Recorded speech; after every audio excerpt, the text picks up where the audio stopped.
तुम्हाला सांगू, मला ना वाटलंच नव्हतं तिलोत्तमा मॅडम परवानगी देतील म्हणून. अगे एवढं इमोशनल पत्र वाचल्यावर कोण परवानगी नाही देणार. आणि तसंही आई इमोशनल आहेच. माहितीये मला. हे म्हणजे त्या वरून दाखवायला कठोर आहे तसं दाखवतात, पण आतून खूप चांगल्या आहेत त्या. म्हणजे एवढे वर्ष बिझनेस मध्ये असल्यानंतर ना व्यक्तीचा स्वभावच तसा होतो. Excuse me. Oops. Sorry sorry sorry sorry.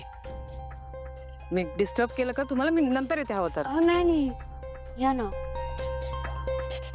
I am extremely sorry. Actually असं जॉईंट फॅमिलीत कसं वागायचं I have no idea.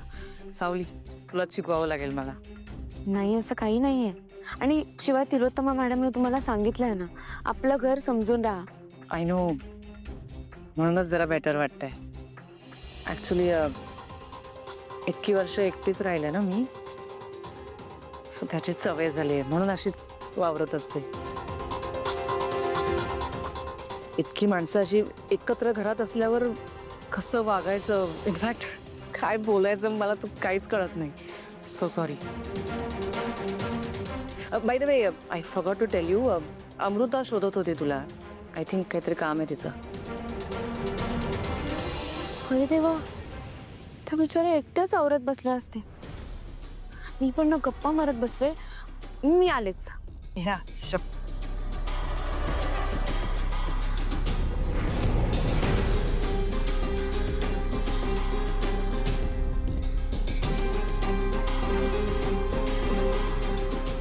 Sarang, मी बोलले तसा काही विचार केलास का तू? आपण एकत्र नवीन ब्रँड लॉन्च करू शकतो.